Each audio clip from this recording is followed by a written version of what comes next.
weltare ɓiɓɓe fulɓe andu diine maɗa fedde heblo sukaɓe afrique kabruji men coftal balli jaɓanten ko toon to leydi sénégal kalen ko fate wafu coupe de nation ma en keddo e nder leyɗele afrique kalen ko fate ɗaftodiral gam tawterede coupe d' afrique mo 2021 ma en jaaha toon to leyɗele europe kalen kadi ko fate ɗaftude walla ɗaftodiral ko fate tawterede kuuɓeri nde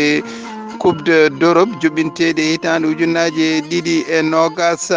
ma en jaaha toon to leydi Italie kalen e guittugol oɗo suɓiyanke mo équipe Milan AC biyeteɗo Marco Giampaolo ko kanko kay wonno suɓiyanke mo équipe biyeteɗo Milan AC musidɓe tedduɓe woto goɗe joni jañoɗen.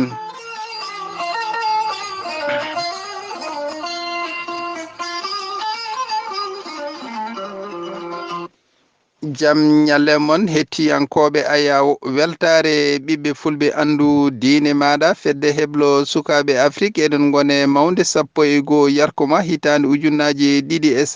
19 no mbinoɗen e gardidi kabaruji men ma jaa toon to leydi sénégal e ngoɗo wuuro witengo Thiès kalen ko fate wafu coupe de nation juɓɓinteɗi toon to leydi sénégal pottite mbaɗino e kikiɗe hanki o waɗino pottite ma en jabbo ceerno Oumar Diallo haalanen ko fate jencude e ɗen ngal ɗon ɗeɗon pottite juɓɓinaɗe toon to leydi sénégal jaam ñallema ceerno Oumar Diallo. yawur seydi ba ceerno Saydou Abouba salmitama jurama e salmini hettiyankoɓe jeyde weltare ɓiɓɓe fulɓe andu diine ma kabaruji meɗen coftal balli taw koye demgal pular seydi ba fuɗɗorɗen ko toon to wafu coupe nation e kikiɗe canking pottide ɗiɗi fetti toon to wafu coupe nation pottital gadinal wonno kay ko hakkude leydi Guinée mo Conakry kañum tigui jaɓino leydi Libéria ko Guinée mo Conakry kañum tigui fooli leydi Libéria baliyel gotel wondude ndiga pottital ɗimmal ngal wonno kay ko hakkude baroɗe leydi Sénégal ko kañum tigui jaɓino leydi Mali toon to stade Lat Dior mbo Thiès ngal ɗon pottal noon ko ɓeeɗo witeɓe baroɗe leydi Sénégal ko kañum tigui fooli leydi Mali baluji ɗiɗi wondude e ndiga seydi ba ceerno Saydou Ba ko ɗum ɗo wonno kabaruji ɓurno tentude toon to wafu coupe nation. seydi Diallo ceerno Oumar Diallo ha joni keddorɗen ko toon to leyɗele afrique kalen ko fate ɗaftodiral gam tawterede kuɓeri d'Afrique walla mbiyen coupe d'Afrique juɓɓinteɗi toon to leydi Cameroun e hitande ujunnaji ɗiɗi e nogas e goho ndin kuɓeri noon waɗata koye lewru juin et juillet e hitande ujunnaji ɗiɗi e nogas e goho ngol ɗon wattat 33 ɓiijol coupe d'Afrique ene yuɓɓine e nder leyɗele afrique nogas 44 leydi tawama kay wadde ko wiyete qualification gam wadde ɗeɗon ɗaftodirɗe kono noon ne heddi équipe aji 4 walla leyɗele 4 gam wawde yuɓɓin gam wawde tawtude ɓe toon 44 kamɓe noon ɓe puɗɗima pottitte mabɓe guila ñande 7 lewru yarkoma gasata kay ko ñande 15 lewru yarkoma pottitte ɗe noon juɓɓinama e ɗeɗo juɓɓinama ñande 9 ko nden kay waɗi pottitte taw kadi ko hakkude ɓeɗo wiyeteɓe Libéria e Tchad Soudan e Seychelles Maurice e Santa Pao e Djibouti e Gambie ɗum noon ceerno Oumar Diallo kalna en jencude ko fate ɗeɗon pottitte juɓɓinade. ko noon tigui ceerno Saydou Abouba kabaruji meɗen coftal balli taw koye demgal pular ha hande ko toon to dowle afrique deɗen haalen kay ko fati e qualification taw ko kawguel afriyankoel hitande ujunaji ɗiɗi e nogas e goho e kikiɗe canki ceerno Saydou Abouba pottite jokkina toon to dowlaji afrique leydi wiyetene Mauritius kañum tigui jaɓɓino leydi wiyetene Sao Tomé et Principe ngal ɗon pottal noon ceerno Saydou Abouba ko leydi Mauritius kañum tigui foola loggi tati wondude loggel gotel taw noon fooliɓe kay ko ndiɗo leydi wiyetene Sao Tomé et Principe taw ko kamɓe tigui yilloyino toon to Mauritius kadi ɓe fooli Mauritius baluji tati wondude baliyel gotel ha hande noon ceerno Saydou Ba koye ɗen ɗam pottite heddoɗen ɓeɗo wiyeteɓe Sud Soudan kañum tigui jaɓɓina ɓeɗo wiyeteɓe Thiès Céleste kono noon ngal ɗam pottal ko Sud Soudan kañum tigui fooli Thiès Céleste baluji ɗiɗi wondude baliyel gotel Djibouti kañum jaɓɓino leydi Gambie ko gotel ɓe waddi ɓeɗo wiyeteɓe leydi Libéria ko kañum tigui jaɓɓino leydi Tchad ngal ɗam pottal noon ko leydi Libéria kañum tigui loggi ɓeɗo wiyeteɓe leydi Tchad baliyel gotel wondude ndiga walla kay wiyen leydi Libéria kañum tigui fooli leydi Tchad baliyel gotel wondude ndiga seydi ba ceerno Saydou Ba gasi kabaruji meɗen ko fati e banggue afrique ha laaɓi ceerno. seydi Diallo ceerno Oumar Diallo ha joni gonɗen koye ɗaftodiral mo kuɓeri afrique juɓɓinteɗi toon to leydi Cameroun duttol ngol noon waɗata ko ñande 13 lewru yarkoma Seychelles ko kañum jaɓɓoro Soudan du Sud e waktuji 14, Tchad jaɓɓo Libéria e waktuji 15, Gambie jaɓɓo Djibouti e waktuji 18. jafuɗon Sao Tome e anda principe jaɓɓoto Mauritius e waktuji 18. ha joni keddon jeeten ko toon to leyɗele Europe kalen ko fate ɗaftude ko gam tawtorede kuɓeeri dorob juɓɓinteɗi ñande hitande ujunaji 2020. ceerno Oumar Diallo haala nen ko fate jencude e ɗeɗon pottiɗe juɓɓinade kikiɗe hanki. ko noon tigi ceerno Saydou Ba ha hannde koye kabaruji meɗen coftal balliɗi koye ɗemgal pular heɗen ni ha toon to dowlaji Europe halen kay ko fate qualification coupe de euro hitande ujunaji 2020 e kikiɗe hankin pottite jokkino toon to dowlaji Europe hakkude leydi wiyetendi Kazakhstan kañum tigi jaɓɓino ɓeɗo wiyeteɓe Cipro ko Cipro noon foliɓe kay baluji ɗiɗi wondude baliyel gotel. Belarussie kañum tigi jaɓɓino Estonie ko digga ɓe waddi Austrie kañum fooli Israël baluji tati wondude baliyel gotel. Leydi Belgique kañum fooli San Marino baluji jeenayyi wondude ndiga. Croatie kañum tigi jaɓɓino Hongrie. Croatie kadi fooli Hongrie baluji tati wondude ndiga. ɓeɗo wiyeteɓe Lettonie kañum tigi jaɓɓino leydi Pologne ko leydi Pologne fooli leydi Lettonie baluji tati wondude ndiga. ceerno Saydou Ba ha hannde noon koye kabaruji coftal balle heɗoɗen ɓeɗo wiyete Macédoine del Nord kañum tigi jaɓɓino Slovénie kono noon ko Slovénie kañum tigi foola baluji ɗiɗi wondude baliyel gotel. Leydi Pays-Bas kañum tigi jaɓɓino Irlande del Nord kono noon ngal ɗon pottal kay ko leydi Pays-Bas kañum tigi fooli leydi Irlande baluji tati wondude e baliyel gotel. Russie kañum jaɓɓino Escossie ko Escossie noon foola taw noon fooliɓe kay ko leydi Russie baluji 4 wondude ndiga. ɓeɗo wiyete Slovaquia kañum tigi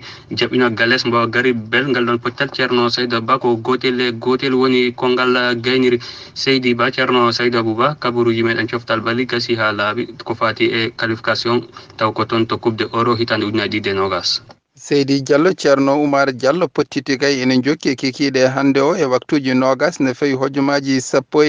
hojomaji 45 woni waktuji 18 ne fawi hojomaji 45 taw kadi ko leyɗele Afrique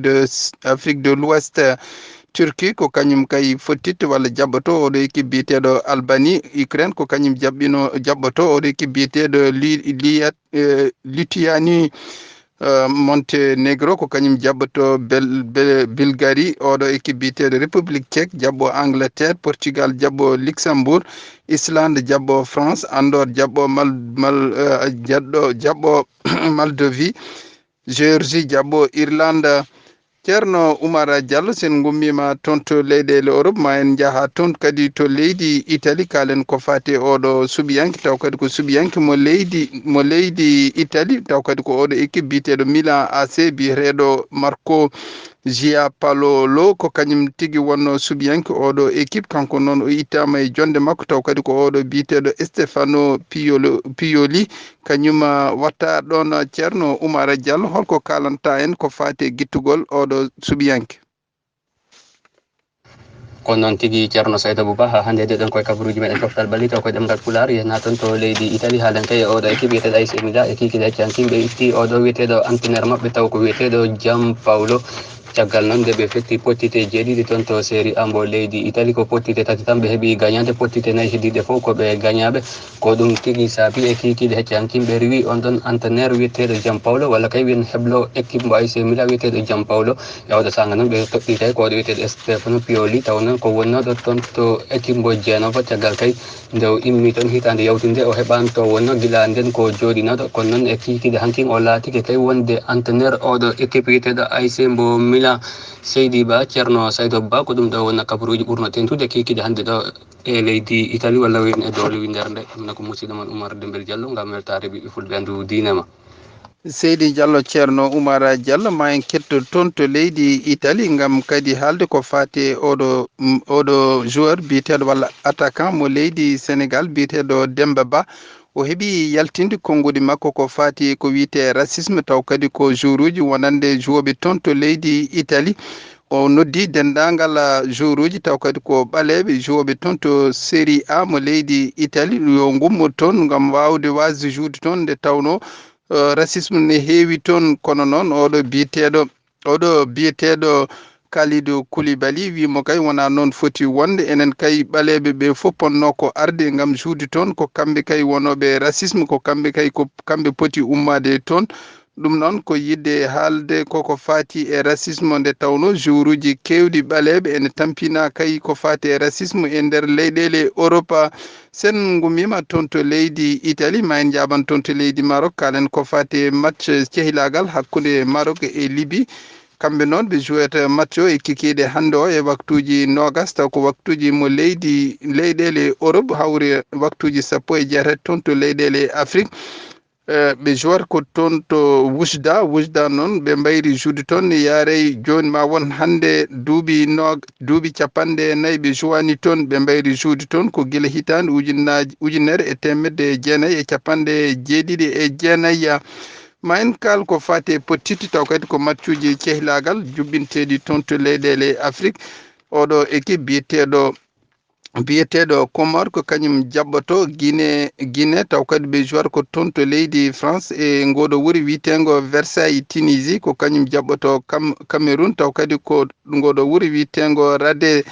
ñande 13 woni alet ko Brésil ko kañum tigi joudata e oɗo équipe biteɗo Nigéria taw kadi ko toon to Singapour Afrique du Sud joude e Mali taw kadi toon to Port Elizabeth Benin ko kañum joudata e oɗo équipe biteɗo Zambie taw kadi ko toon to Porto Novo Kenya ko kañum joudata e Mozambique ha toon to Kasarami Togo ko kañum joudata Guinée équatoriale taw kadi ko toon to Marseille ne tawe leydi France. Niger joudata e Centre Afrique taw kadi ko toon to Niamey Éthiopie ko kañum joudata e Uganda taw kadi ko toon to Baher Dara. musidɓe tedduɓe hettiyankoɓe ayaw weltare ɓiɓɓe fulɓe andu diine maɗa ko ɗum ɗo wonno kabaruji men coftal balli ko min tonganno on ko fati e Afrique ko ceerno Oumara Diallo ko fati toon to leyɗele Europe ko musidɗo mon Saydou Abouba yo jaam Allah hiranen.